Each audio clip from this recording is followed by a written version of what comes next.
Sweet.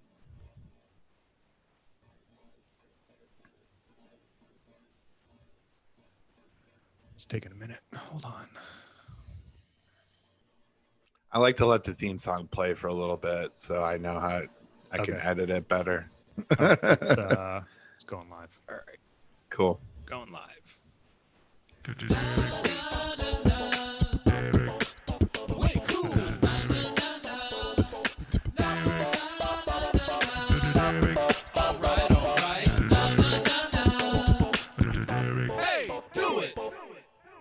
Yo, what's up, everybody? Hey, what's going on? Welcome to Great Hang. I am Derek Humphrey coming to you live on YouTube. Or if you're listening after the fact on Spotify, Pandora, iTunes, I appreciate you. Welcome to Great Hang, the show where I just hang out with my good buddy Chris Gersbeck. We talk about all the ins and outs of life. No topic is too taboo.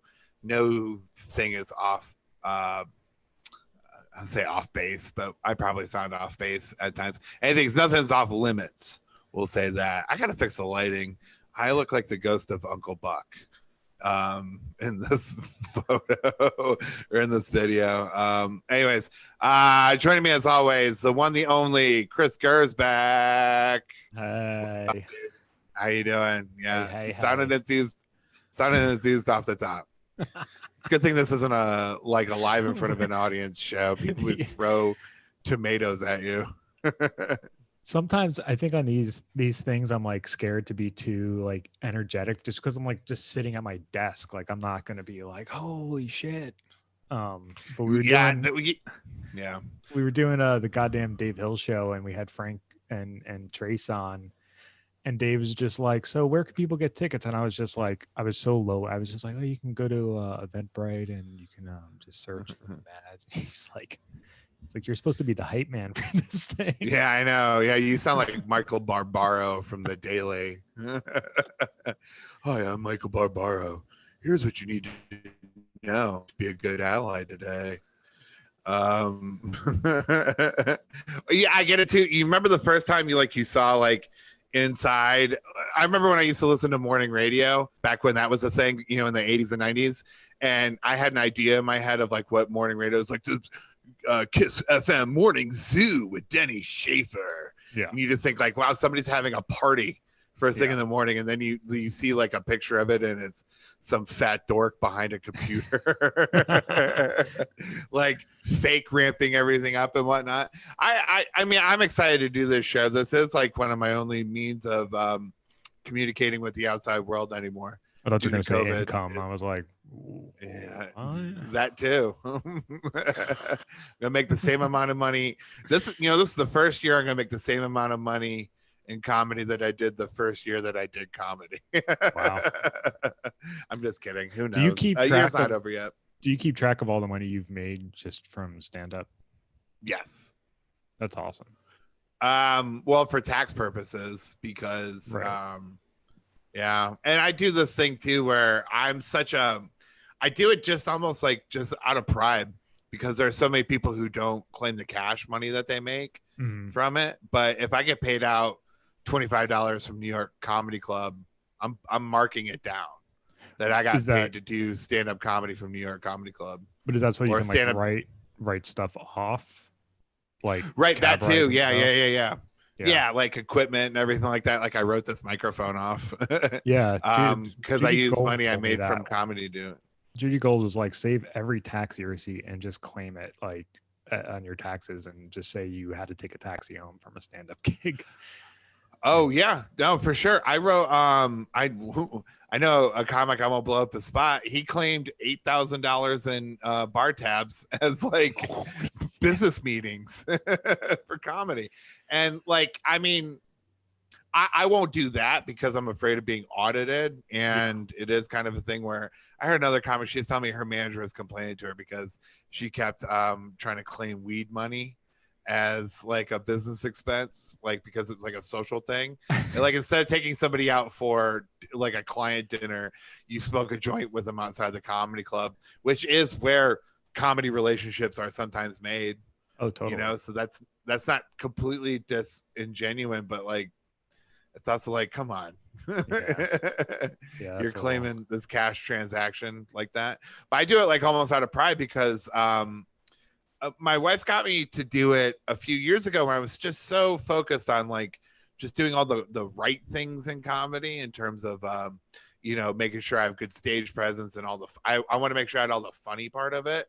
Yeah. But then I just really wasn't feeling like I was making progress. And then she was like, why don't you just start to look at it like you look at a business? Because I used to manage a business. Hmm. And once I started doing that, I started becoming more successful at it, ironically. That's yeah. I mean, that's kind of the same thing that happened Yeah. to me this year. I mean, it was one of my goals this year was to make Dumb Industries like an official company, which I still haven't actually done yet. But Oh, uh, like an LLC? yeah, I'm gonna form one. I don't have the cash to like actually register it yet, but I'm going to, Yeah. and I actually have like money coming in from that I can actually like put into a bank account I and want to just do that with Bushwick Bears. yeah should Yeah, I feel like, yeah, because we are pivoting. I mean, to what my goal for it is to turn it into more of a production house yeah than just like what it is currently. And I mean, when I get back, I'm on vacation right now. I'm in Asheville, North Carolina, in the Unabomber's cabin, and so that's why it looks like I'm in a house that Bob Vila made. it looks like a But cool it looks like a cool cabin though. Can you show it is a cool cabin. It's super awesome. yeah can you move the camera at all or that Oh, was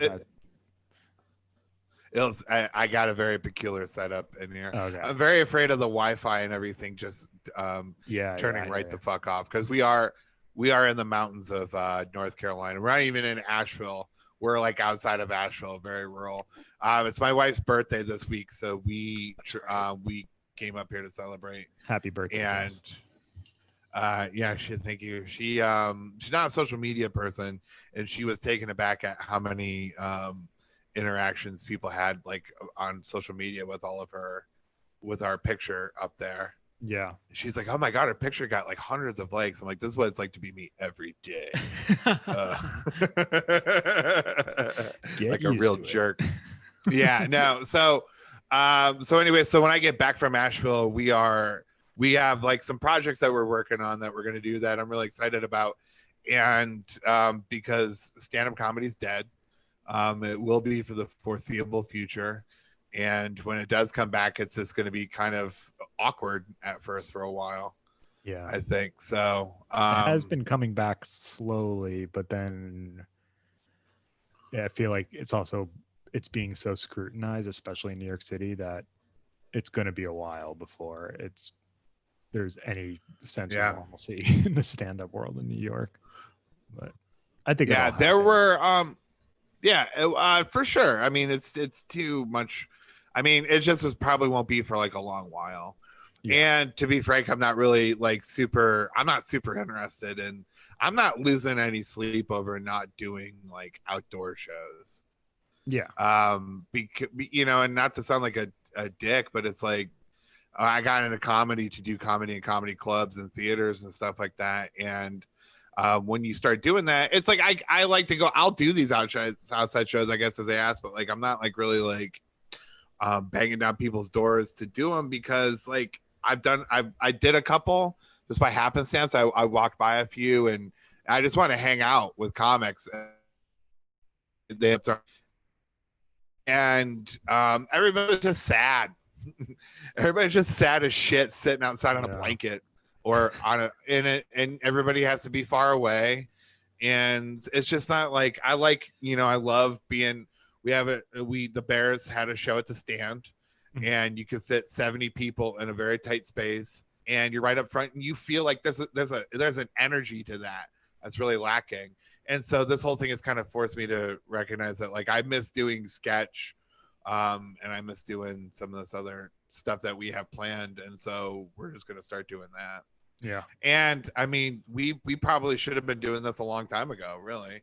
If Yeah. anything, this whole COVID things has forced us to like reevaluate business. Everybody's completely Totally. reevaluated Yeah. I I mean, mean, I'm like, schools are looking at doing things differently, and yeah, like I'm in this routine now where I see all these people once a week. And I mean, like you and I, chat all the time, but like, yeah, I probably see you, I've probably seen you more on Zoom in 2020 than I did in person in 2019. sure, yeah. Because Well, that's true. even before the pandemic, it's like I would see you maybe once every 3 months or something. It was like we'd run into each Yeah, we yeah, wouldn't yeah. run into each other, but like we would kind of you know, it was like you're in Brooklyn, I'm in Queens, and now we see each other face to face once a week. It's Yeah. weird.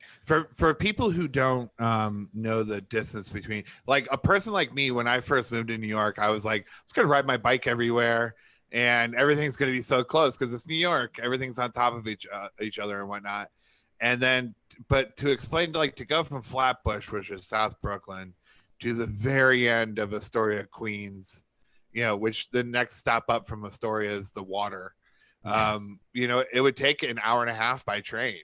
And it's like, I lived when I was born in Toledo, Ohio, or I lived in Toledo, Ohio, I was closer to Detroit, Michigan than I was going from Brooklyn to certain parts of Queens. Yeah. And now I live in Queens, and now the pandemic has happened, so I can't see No. anybody. I went and hung out at Rebecca's show last week. Me and Paul Hooper, Oh, where are met they up over there. where's she doing those? In Long Island A City? place called Plaxall in Long Island City. It's right along the river, and it's just once a week. That's all they can really like do. I think. I don't know. I don't know all the ins and outs of it, but it's a lot for her to put it on. I can And imagine. Yeah. yeah, and I understand, like, and then she's got to manage a restaurant during a pandemic on top of it. Like, she's super busy. Yeah. So, but I mainly went to go hang and watch Rich Voss and stuff. And I think I'll do the show at some point, but I wasn't begging her for it because it's like, Yeah. I mean, I'm watching, like, and Rich Voss is great. He did great. Sean Patton was, I mean, everybody was on the show was like Sean Patton, Chanel Ali. They're all like funny people, but there's just this grayness to all the live performance right now where everybody's so like bummed out, Yeah, totally. and with the election coming up and everything like that, like, it's just everybody's like just in this really certain mood. So everybody's really dour. So that's why I'm like, it's been hard for me to disconnect. I'm on vacation. It's been weird. It's been this is my first vacation in almost 2 years. Wow. Yeah, you went camping recently. Yeah, that was my first vacation since last year when we went camping. I don't really do vacation because me neither.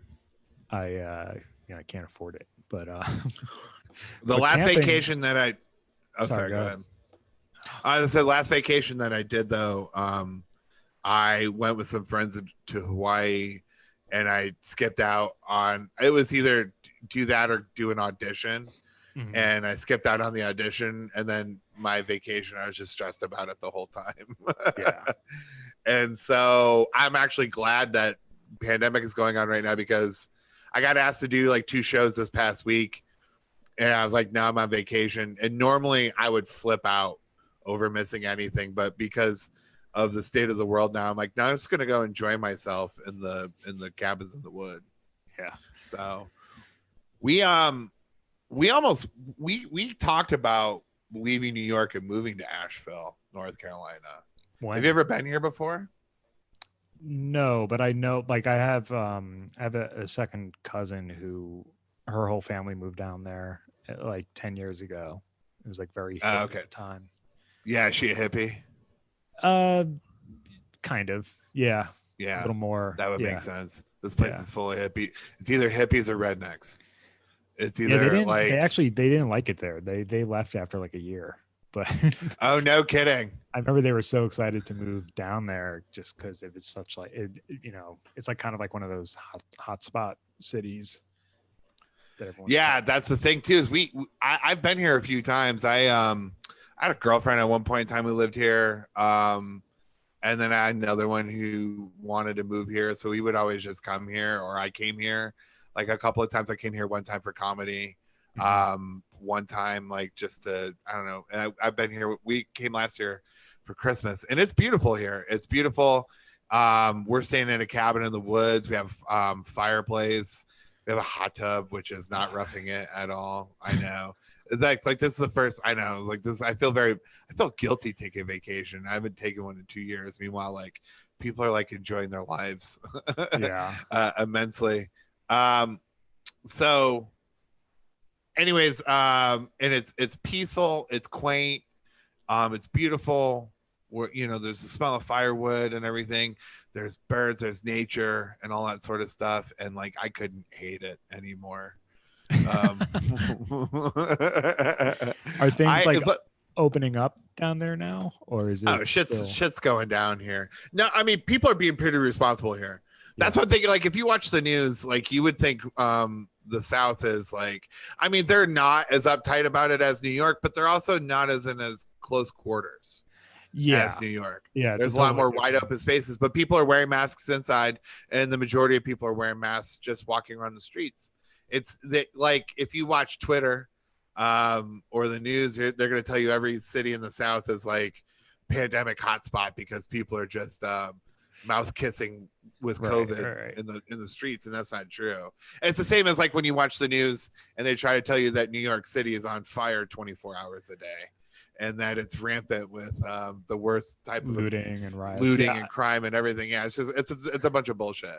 Yeah. Now, granted, like it is still like a couple of times it is still a little bit uncomfortable, is because it's like, how much do you really like? I mean, I don't know these people, and I didn't feel super comfortable all the time being around in close quarters with people I don't know anyways. Mm-hmm. But if there is a disease out there, I'd also like to not catch it. So it is a little, but we're out in the middle of the woods. We're in the middle of nowhere.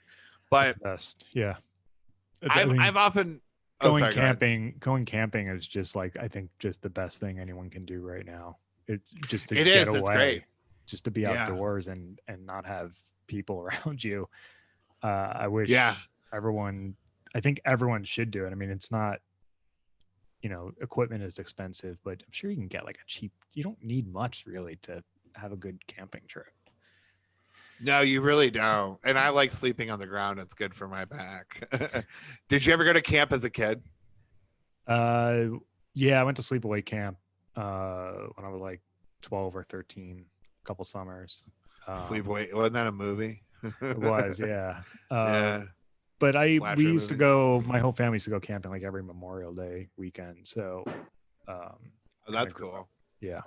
Kind of grew up doing One thing I notice is that, like, oftentimes, especially in New York, because I am often cast or even just take on the role of like the more conservative, like minded person, or somebody who represents rural America a little bit more, because I'm from the Midwest. I'm not like some coastal elite and whatnot, but I've been here for a few days, and I can firmly tell you that I am nothing but a big city pussy. I am nothing but a big old city slicking sassy boy. Why do you say that? Like, as much like I mean, because I'm not a rough it dude. I like camping. We have fun when we go camping. And I like to do it for periods of time and everything like that. But at least for like right now, I'm like, where's the Thai place? Why aren't they delivering? I want to be able to walk to a bodega. I like public transportation. I love the city. I love people. And I think someday we might come to a place like this, like long term. But like for right now, no. I like doing what I do too much. I like the things that, like, I can't audition for TVs and commercials from Asheville, North Carolina, like local stuff for sure. But and not to poo-poo it or anything, but it's just not really. And that, like, the comedy here, if it exists, is like, does it exist? Yeah, there is a comedy scene in Asheville, North Carolina. I haven't been here in a long time. But if I could categorize what it seems like from the outside looking in based on what a lot of other comics have told me, is that it's Portland East. And yeah, so it's, you know, particular brand. I would do it. I would love to do it because I would like to I mean, I still feel like I could be entertaining to these people if they're at all open-minded and smart. But what I often find with like super hippy dippy people is they're not really that open-minded. Yeah. They're they could ironically. Yeah. Also, too, like I didn't grow up camping or anything. When I was at Boy Scouts as a kid, and I lived in a city. I grew up in a city, and we went camping. We just went to a city park for a weekend, you know, and like you knew it wasn't really roughing it when, like, on the second day, somebody's dad was like, "Man, somebody go on a Burger King run and go get some Whoppers." We had like Whoppers around the campfire. It's like, this isn't roughing it, man. Like this, like the meat is coming in paper, wax paper, with cheese on it. This isn't roughing it at all. And you know, the dads would get drunk and bring beer and stuff like that. It just wasn't like a survival skills sort of thing. Yeah. So, but then I also went to like store camp as a kid. My mom sent me to camp, but it was like in cabins with, you know, counselors and stuff like that. In like fourth grade or whatever. And I sorry, I just accidentally. It was embarrassing. Yeah. Just accidentally made a anyways, I went to camp. It blasted my entire face with whiteness. For those watching. I mean, weren't you born blasted with whiteness? Yeah. Yes, I was. You are the whitest person I know. So I went away to YMCA. I went away to YMCA camp. It was like store camps. It was up in Michigan, and it sucked because I was a bedwetter in like fourth grade. Oh no! And so I know I had to like fight that stigma and body function. It was just weird and alienating, and I wasn't really great at socializing with the other kids. But that's where I really like found out how much of a performer and a weirdo I was, because we would do stuff like, oh man, we would be in little tribes, and they would bring us in. We had like a cafeteria, and there would be like, we were like the Palmy tribe or whatever, and then there was like the Ottawa tribe, and then there was the Mashindo tribe or whatever it might be, and then everybody had like a little song that they would sing, like when they bring all everybody in the cafeteria, we all sitting down there for their food and everything, and like camp counselors would stand up and they'd be like, I want to recognize the Mashindo tribe for, you know, their accomplishments today. And then the Mashindo tribe would stand up, they'd be like, we are Mashindo, blah blah blah blah blah blah blah, you know, and whatnot. And then we would stand up and we would do ours. And then I remember one time, like it was down to the last tribe, and the counselor was like, and then now I want to recognize this troop. They went ahead and they completed their arrow badge or whatever the case may be. And they all started standing up to start singing their song, like, oh, wada, wada, wada, Ottawa, Ottawa. And I stood up and I started yelling at them to stop because nobody said their name yet. I was like, stood up. I was like, stop singing. Nobody said your name.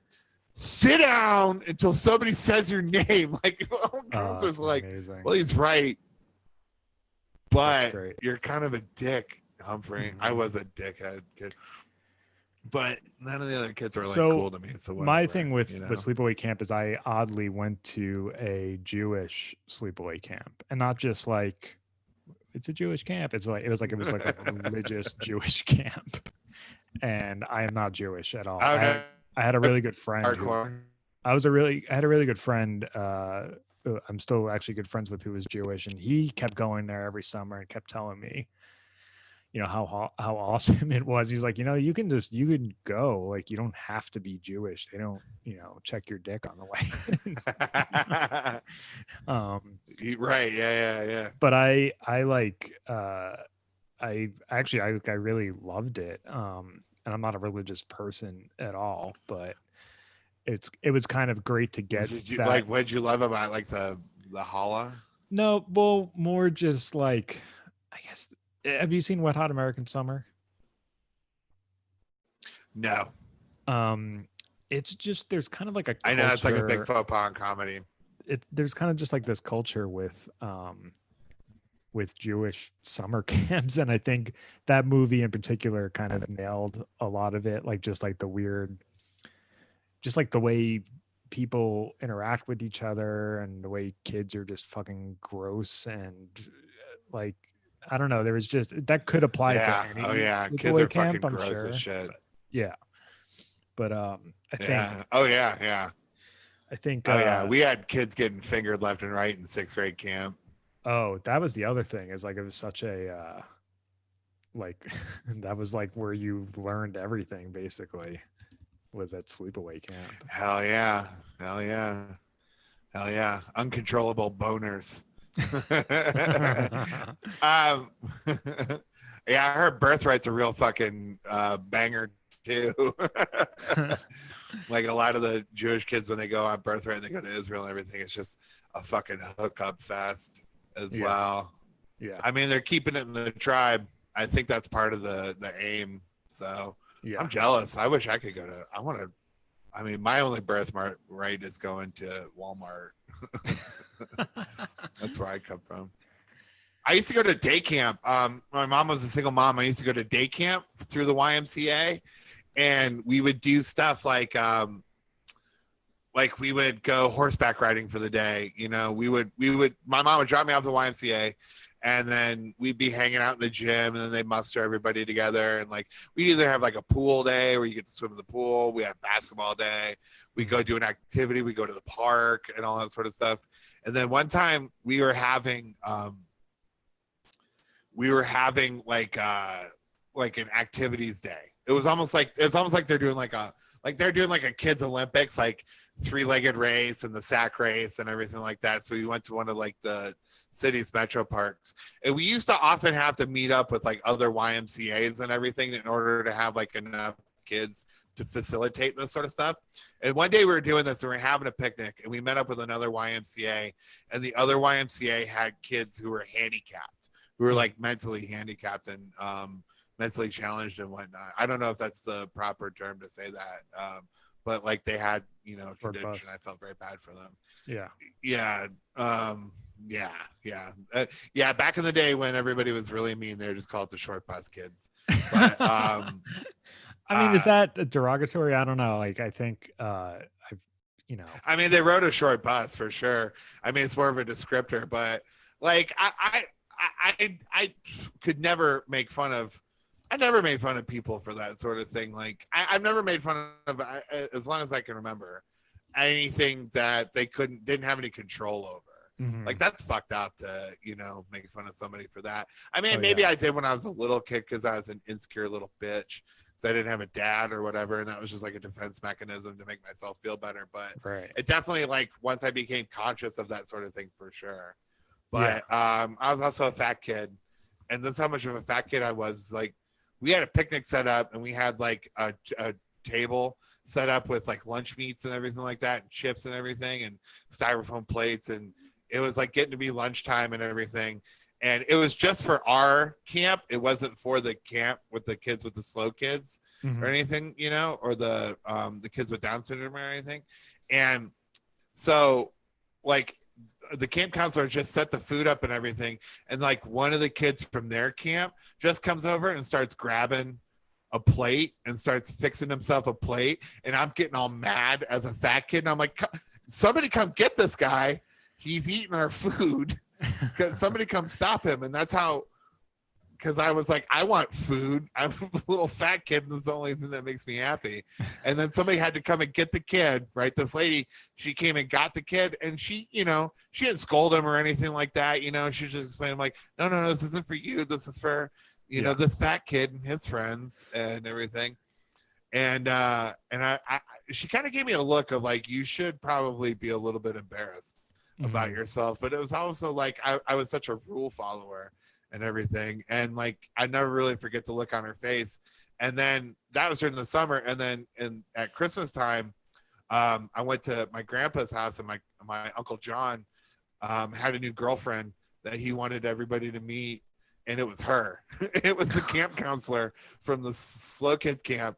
And I was so embarrassed because like we made eyes. I was like 8 or 9 years old or whatever, maybe 10 or 11. And then she's looking at me and she's like, "Oh yeah, that's that fat So kid she recognized you. who tried to take." Oh, for sure. And I knew her, and I said something to her too. And I was like, "Hey, you remember me? I was the kid." She tried to play it off like she didn't remember, and because she didn't want to like my Uncle John to think she was a dick or whatever. But like, she totally knew it was me. That happened to me once, but Somebody took your yeah. sandwich. No, it was like a situation where it's too convoluted of a story, but basically I had to pretend that I hadn't met someone before because it would have basically gotten me fired. So it was Oh, okay. and luckily the other Wait, person played so along.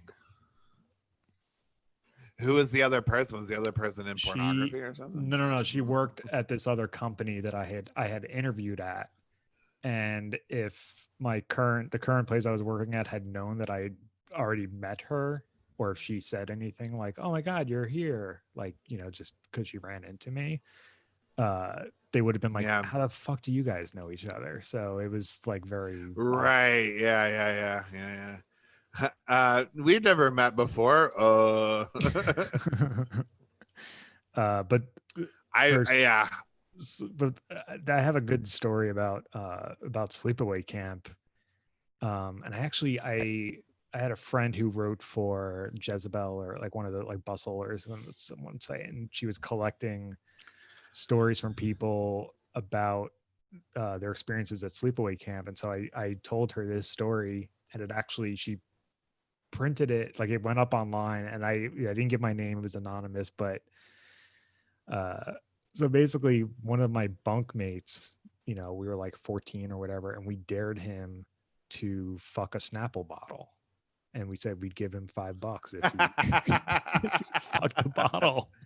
Kids are so fucking weird. Kids are so weird. So he did it. He fucked the bottle, right? And then we were like, "Yeah, we're not giving you any money. What the fuck? Why would we? Why would we pay you?" so, Wow, you humiliated that kid so for no money. our count, like, because in the bunks there was like 4 campers and then one, like a counselor who's only probably like 3 or 4 years older than us. He came in and the kid's complaining. He's like, "They told me to fuck a bottle and they'd give me $5, and now they're not giving me the $5." And he's like, "Well, you shouldn't have fucked a bottle. Now they have shit on you and you don't have $5." Like, how stupid are you? But Wow, what a the best part about this is an that adult way to handle that situation. totally, yeah. The best thing is that he is now a very prominent reporter for the New York Times. No kidding. Yeah, and Was he a guest on my other podcast? No. I don't know. This guy's like am. high up at the New York Times. Like, he's on CNN as like a talking head, like all the time. And Oh wow, one of those sort of people. yeah, so I told my friend who was writing this article this story, and that's how the story ended. But he's like, he's now a reporter for the New York Times. And I sent it to a friend of mine who knew him, and he sent it to like his circle of friends that he's still in contact with at that camp. And apparently this guy found out about him, thought it was really funny because, I didn't name anyone. But it was like, I wouldn't make the story up. So yeah, we just man, that kid must have been packing, because a Snapple bottle has a pretty big opening to it. Like, it was literally like 3 that kid, I mean, like, it wasn't like at a prolonged. Oh, that's not worth $5. Then you definitely should have gypped him. Yeah. My wife has told me a number of like deep dark secrets about her past and everything, and she's just like, "Well, now you know everything," and I'm sitting back like, "Oh, you know nothing." Of all the weird shit boys do. Yeah. When they're like young and everything.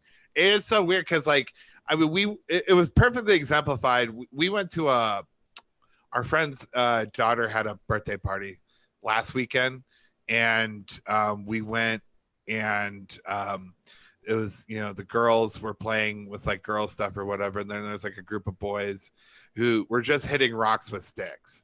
Like, there are toys available and everything, and there was like social activities for them to do. even socially distant, and these kids are just like, I mean, if they could have been lighting things on fire, they would have. Mm-hmm. You know, that's like the boys' mindset of like being destructive. Yeah. And Yeah. everything. It weird, you know. And I mean, you got to get it out of your system. I guess at a young age to be a mature, Yeah, cool, I think calm so. and collected adult. I mean, I'm almost like surprised I that am now.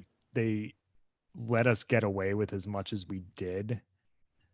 Like in terms of like, like there's something called raiding where you would like leave your bunk in the middle of the night and go to the girl's bunk and like hook up with a girl. And counselors Oh knew yeah, about this. It wasn't like don't you fucking dare leave this bunk, like they didn't have security or anything. They kind of just like looked the other way. yeah. I can only imagine how I many mean, unwanted like it, pregnancies yeah. happen because of that.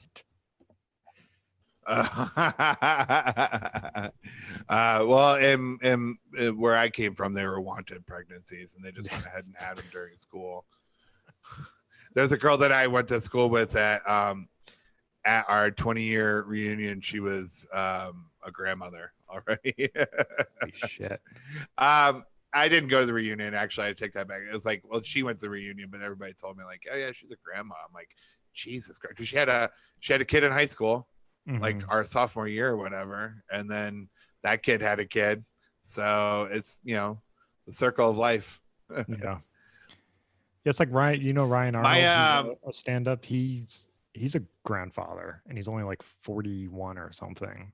But he had his kid oh when he was like wow, 8, no kidding. and then his kid had twins, I think, when he was like 17 or something. Jeez. Yeah. Yeah. I have a hard enough time with our dog. I don't even pay like the majority. I don't even pay for my dog. My wife pays for our dog, and I still have a hard enough time managing that. We talked about the whole kid thing a lot more recently, and I don't know if it's really in the cards for us. It sucks to think to like.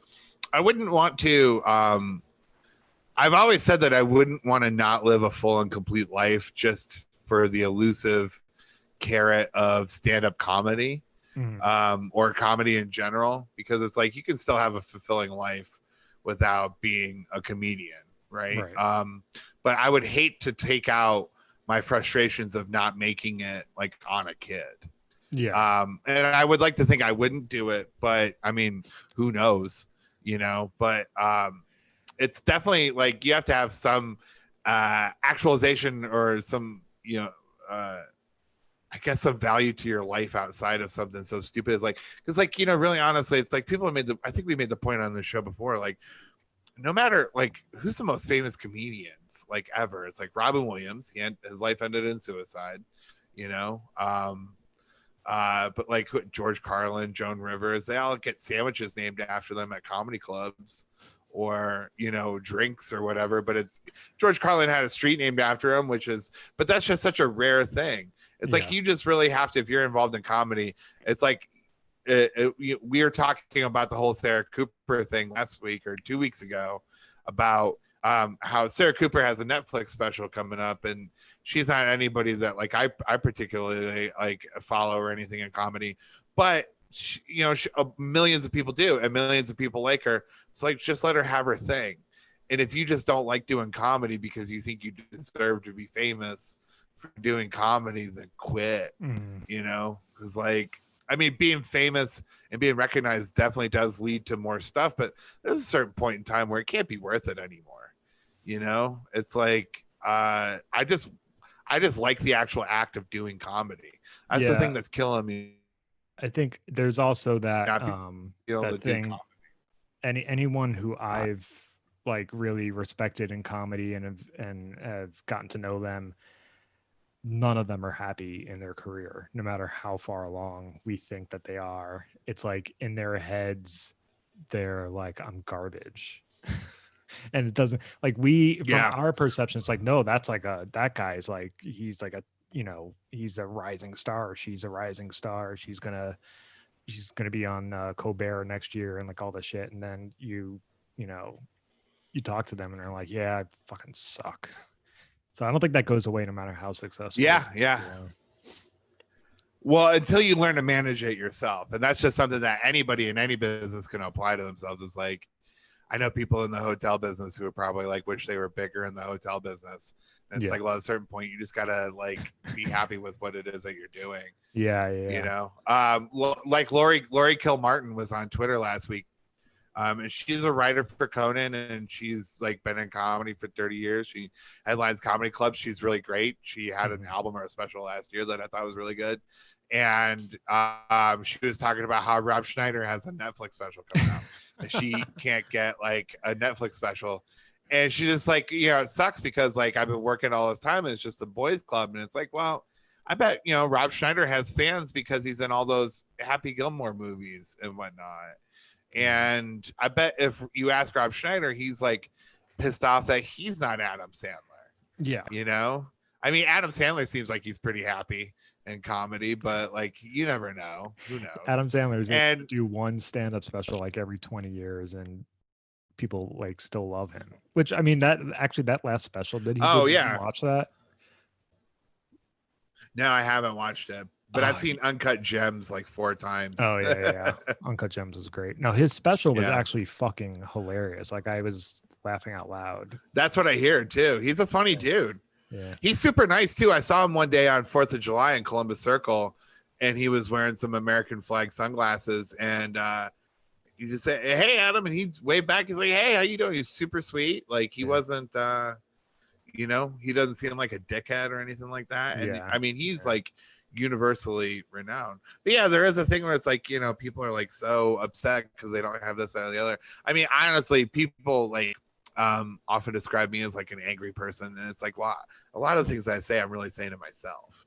Like, I'm not above my own criticism. And I think that's part of the problem with culture in general, is everybody's like they're beyond reproach. Once they've made a criticism on you on Twitter, you no longer can talk to me. I'm better than you, from some fake fucking moral piety. Yeah. So, and it's taken me a long time, and thank God my wife's been such a patient person, because it's been with her help that I've really kind of learned to accept that. If you hear people talk about like going through some of these like great and life altering things and whatnot, they'll still tell you like the best things in life are just like being happy with what you have, with your dog, with your spouse, with whatever the case may be. It's what is that, like? I think somebody coined the phrase like the cult of more. It's like if you always covet more things, I guess that's kind of biblical, but like if you covet more and more stuff and you start to covet like what other people have, that's where jealousy and envy come from. And that's like the worst of all the mortal sins. Totally. Is because that's one that never gets satisfied. Right. Unless you're Donald Trump. And even then, I don't think, because listen to him complain, and like how he's not happy. That guy's not happy in the least bit. I think becoming president was like the worst thing that ever happened to that guy. Do you think guy. he completely regrets like even getting involved in politics, or is he happy as a pig in shit right now? Like, is he getting off on this or what? It's hard to tell, man. That guy's like a sociopath, but like I think he really enjoys it when he has people tell him that he's a savior. You know what I mean? Like, you remember in like Thor Ragnarok, when towards the end of the movie, like they're like all the Asgardians are stranded on the Rainbow Bridge, and then you see the ship come through the clouds and Loki is on it, and he was like, your savior has arrived. But really, he's been a dickhead the whole time. I think that's like how Donald Trump is. You know what I mean? Yeah. It's like these are a group of people who are. I don't have the vitriol for every Trump supporter that a lot of other people do, because there's a group of people who are looking for a way to cling to any sense of culture that they might have, and they turn to a guy who, like made the rest of the Republicans look like a bunch of dipshits. Like, he cucked Ted Cruz on TV. You know what I mean? He showed Jeb Bush to be a boring old dude. I mean, he really rocked the boat, and he sold people on that message. But the work over the last 4 years doesn't really support everything that he's said he was set out to do, you know. Yeah. But I think it's interesting though. Now it's interesting you bring that up because you know, now we're I think 80 days out, 70 something days out from the election. Joe Biden picked Kamala Harris as his running mate, and then now like the arguments are just getting super ramped up on all the social media platforms and everything. And I there are enough people's posts on Facebook who are so anti-Trump that it's going to make me vote for Trump because it's their whole personality now. My whole thing is like, I am 100% voting for Biden, but I am not going to post one supportive thing about, like, I'm not, because he fucking sucks. Like, I'm not gonna be like, oh, this is the future, like, thank God we have, like, no, he's a fucking politician like anyone else. I just want to get the fucking other guy out of there. But like, I've already that's all this campaign is not Trump. Yeah, I've already started to see some people like who were very adamantly against Biden being like, oh, look at this, this is what a president looks like. It's like, give me a fucking break. 2 months ago you were wishing this guy dead. I don't. True. But I also don't fault people for doing that right now because they are so hoping to get Trump out of there that they just trying to make Biden look as appealing as possible. And then you have the people who are pro-Trump who are like, if you elect Joe Biden, you know, the guy who built prisons and doesn't think black people are also citizens, president, that he's going to take your rights away. And you're like, all right, come on, man. Like, the guy trying to paint Biden as this radical left-wing politician is just as like, a leftist. Yeah. And honestly, Trump screwed up because he like all he had to really do when they made the Kamala, I got a moth in here. When they made I just saw it. You just saw him poke it flew right in front of the camera. Yeah. When they made the Kamala announcement, you know, Trump's whole thing was like, he said like, well, now they're just getting radical, you know, and like, well, you actually could just focus on both of their records as, you know, politicians, and Kamala's as a prosecutor for locking up thousands of people in California, and then also turn around and going, you know, Black Lives Matter. It's just like you're playing both sides of the fence here. But they didn't do that. They're like, oh, she's a radical leftist person. You're like, oh my God, this is like you're playing to your base. I don't understand either side of this right now. They're both playing to their base. And the thing that I looked at, I posted a picture of my wife and I, because I never do that sort of thing where I post about our personal lives really on Facebook. I just make jokes or I log in there to tell people they're being assholes. And I just started scrolling through, and, you know, Facebook is the dying Kmart of 2007 of social media networks, where it's got your aunt is there. And there's a lot of blue light specials on cheap opinions for sure. And I think a lot of people, they pick Joe Biden, they pick Kamala Harris because that's the most moderate out of all the Democratic people they're going to pick. Because like if they pick Bernie Sanders and AOC, like Trump's going to win again, you know, handily. Trump would win again, because that's sort of like, that's an actual radical leftist ticket to some people. And that would scare people. You know, that would scare like Democrats into being like, I don't know if I really want to go down this road either, you know? Right. Well, it worked for the Republican Party though. So why couldn't it work for the Democrats? Because here's the thing is like because the election isn't decided by the two bases, it's decided by the middle, and it's decided by the people who are still possibly on the fence. And that's why they picked like those two people, is because like they want you to feel comfortable enough to go in, not only to not vote for Trump, but also pull the lever and vote for Joe Biden. And they have to look at it and go, well, this guy can't be any worse than what's going on right now. In fact, he is going to be better. That's everybody's pleading like, please, please, please, for the love of God, this guy is going to be better. And I think that the problem is that you have a lot like of people on social media, because they're like, they think one way of dissuading people to not vote for Trump would be to go on Facebook and go, why are you voting for Trump? Let me tell you why you're a fucking idiot in the comment section. And then just using as an opportunity to publicly dump on people and then look like some kind of like moral hero. When all it is like, you just don't like, you don't really want to listen to why people want to vote for Trump and maybe have a discourse as to why they shouldn't and why he's not in your best interest. You just want to look like a good person or look like a hero or whatever. And that's such a turnoff. That's such a turnoff. And like what you're really doing is creating people who are in the middle. They have to actually look past like your shitty opinions and pull the lever for Biden. You're actually making it more difficult for people to want to vote for that ticket. Yeah.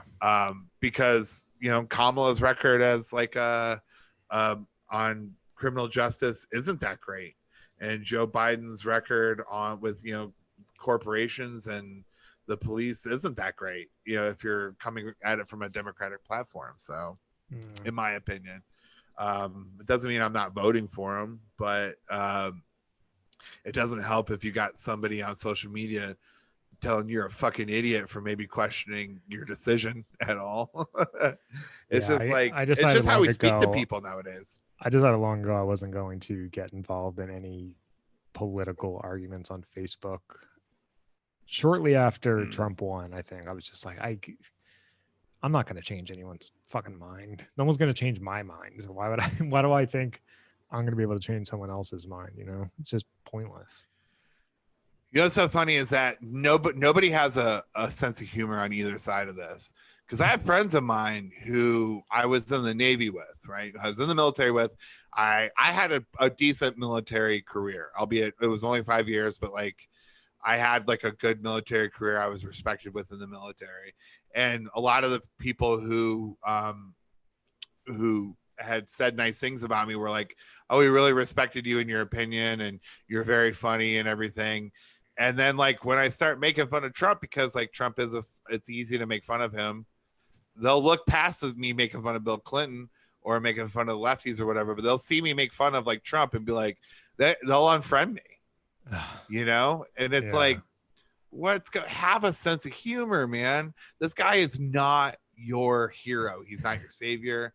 He's not your Jesus. Like, why are you being so precious about this?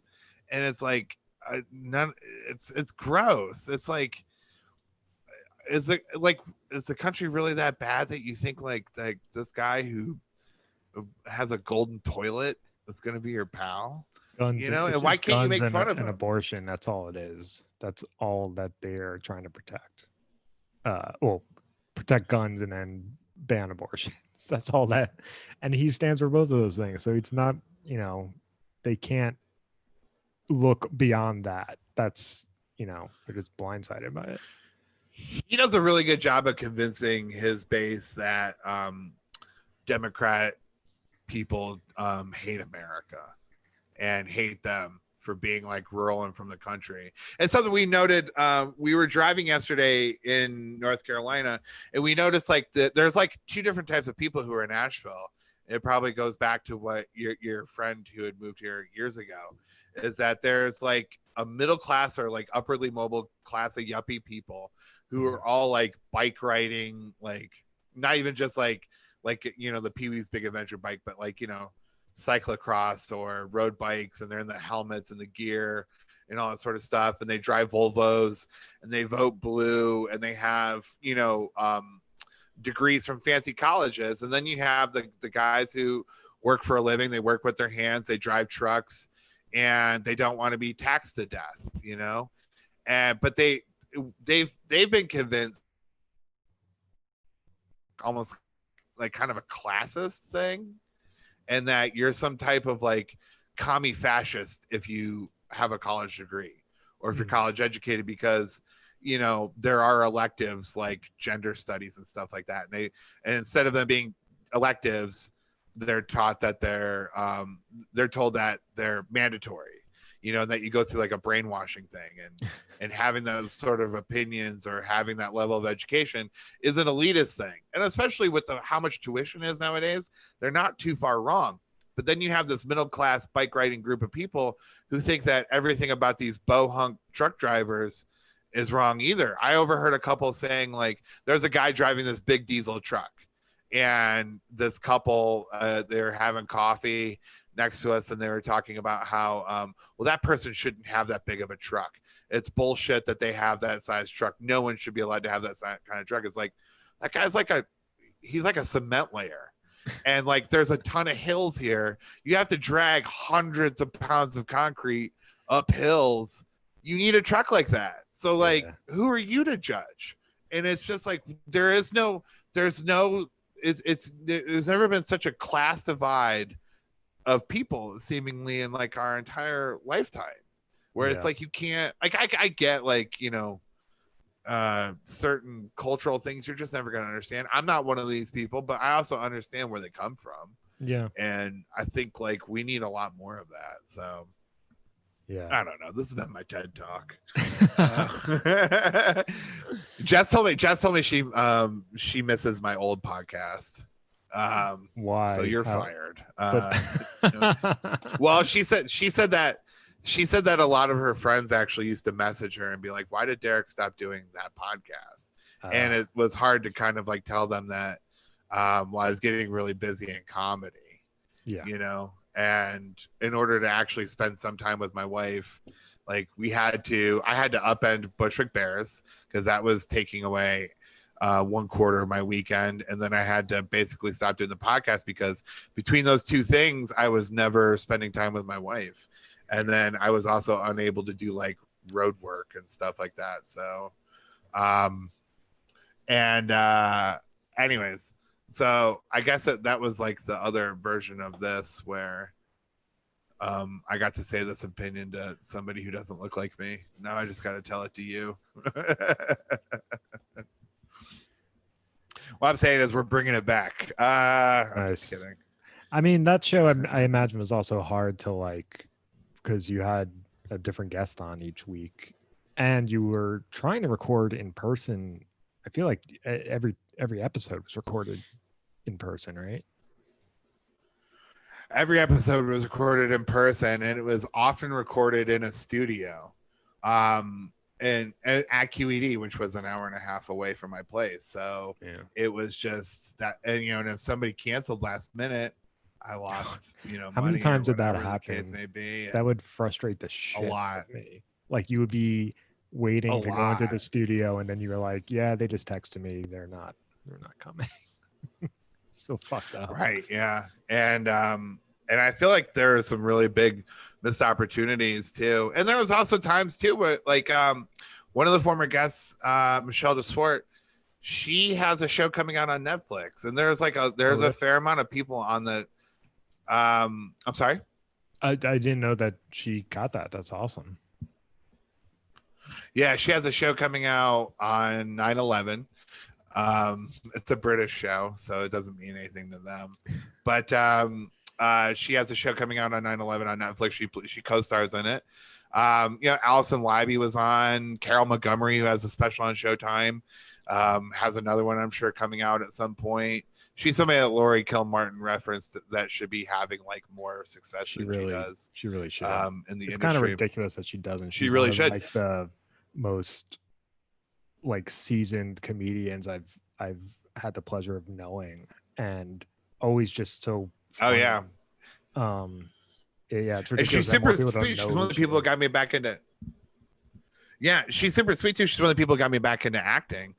Because she was like, you know, you have this look about you, and she's like, you're very Law and Order-ish. Like, why don't you go, you know, get back into it and whatnot? And so, but yeah, and so I had like a number of good guests and everything like that, you know, and it was like, I think this is the second podcast I've used of Great Hank to lament my old podcast, but not to say that this isn't fun or anything like that, but it did just get to be like a bit much. I noticed like that same listenership hasn't carried over to the new one because it's just you and me bitching. I think it takes time for things to catch on. I think also we've both been busy with a lot of other shit, so it's been harder to like promote this as much as we probably should be, you know. I am happy seeing it in the newsletter. Emily Flake messaged me the other day and said that she asked some specific questions as to who we were talking shit about. So we do have some listeners. I have my buddy Andy Ryder text me. He was like, that Incubus story was awesome. But so it isn't as if it isn't without listenership. You know, we're a long way off from Rogan numbers or even Alyssa Milano. That's good numbers. to know that Emily Flake is wondering who we're talking shit about. I should just message her and tell her. Like, oh, I told her. Oh, okay. Oh, I told her cool. For sure. And we, yeah. She's friends with Sarah Cooper. And so she was like pretty curious. Emily's also, I asked Emily I asked her if I could commission her for a drawing for a friend of mine for their birthday. Who's a really big Emily Flake fan. For the listeners who don't know, Emily Flake is a cartoonist, often appearing in the New Yorker, and then also like the Weekly Humorist and some other stuff too. So she has a couple books out. It's crazy, like if I'm on the train and I see somebody reading one of Emily's books, and my friend who I'm sending this picture to, I got a picture of her. It's my friend Beth. I don't think she listens to this show, but she's a really big Emily Flake fan, and she got Emily's book, and so I got Emily to do a picture of her. Oh, that's awesome! And you did so I'm really her excited her for her nightmare to get show, it. right? Where she draws your nightmares like in real time, right? You got to do that. Yeah, she did. She drew my nightmare, and it wasn't in real time. Because she asked us what our nightmare was before the podcast, but she had the pictures ready that were there, and I framed it. It's like I framed it. It's like, to me, that's huge. Like that kind of goes back to like being happy with what you have. It's like I have a cartoonist from the New Yorker who has a personalized drawing of me, and we framed it. My wife framed it, and it's hanging next to my medals from the Navy. So I'm awesome. I'm proud of that. Yeah, I'm proud of that sort of thing. Like that's really cool to me. Like, how can I not be grateful? I never thought that some fat kid who pissed the bed at fucking YMCA camp would ever have something so cool like in his life or in his possession. So, I can't be nothing but happy. I think our internet is crapping out a bit because you keep dropping and then it catches up and starts speeding up again. No, that's okay. We've gone an hour. I mean, we're no Cum Town, but we've I've never listened to a single episode of Cum Town. Is that like one of those 4-hour podcasts? No. They do an hour, but those guys are funny. I actually never listened to an episode until I started like being around those guys a little bit more, like at shows and everything. And then like I kind of met them all, but then I went home for Christmas one year, and my little brother had Stavros's picture on his computer, like a sticker of Stavros, Nick, and Adam, and it was just kind of funny to me because it's like, oh, I know these guys, and you have their sticker on there. And so then I actually listened to the podcast a few times, and I mean they're very funny. If you guys haven't listened to Cum Town, go listen to Cum Town. I love how I'm doing promos for other people. I love that it's like one of the biggest podcasts out there, and its name is Cum Town. Like that's remarkable that they pulled that. They're the OG. Yeah, they're the OG Patreon dudes. Mm-hmm. Yeah, them and Patreon might be going under. But last podcast on the left, those like the first 2 shows that I heard about. I was like, holy shit, these people can make good money doing a podcast, and they're the only 2 to. Oh yeah, and they're super great at it too. Mm-hmm. Right? Yeah. Them and like Rogan. There's like, I mean, there are like, I think like 20 or 30 millionaire podcasters or close to it, or like people who are worth hundreds of thousands of dollars from their podcasts, and then there's a steep drop off after that. So I mean I don't do this for that, obviously. I mean, but the thing that I guess has been upsetting about my foray into podcasting, especially with the first one, was that it was actually something I really cared about and was really interested in. And the fact that nobody else cared as much as the effort that I was putting into it, especially people within the industry who are asking for a very specific thing like that. And it goes back to the discussion we've had before where we've said, like, if it would have been just me going on the air and saying, like, I love Trump, I want to argue about it for an hour with people of color, then it would have been much more easier to write about. Yeah. So whatever, we're having fun with this one. That's why it's great hang. So we had a pretty good hang. I wouldn't say it was the greatest hang this week. I thought it was a good hang. It was a good. No, it was a great hang. I'm on vacation. I'm like totally in vacation mode. Like before everybody, if everybody watches this YouTube, I did start the show off like this. Yeah. Like, I was kind of hoping you'd stay in that position. I'm in vacation mode. Yeah, it's weird. My wife is very happy this week, and I've never made her so happy in my life. Wow. So I mean, I've been cooking her dinner. We've been going and doing stuff. I took her out to dinner last night. We went to the Grove Park Inn, which is like a 4-star restaurant, but it's got this beautiful terrace view, and we're just like having a bunch of fun. And it's hard to find things to be objectively mean or funny about. Yeah. So, anyways, so we're both here next week. I'm gonna be back in Queens next week. Nice. You're still gonna be in Queens next week, right? Still in Queens, yeah. We should try to hang out. Are you guys doing another? Yeah, for sure. We should do this like in person. Yeah.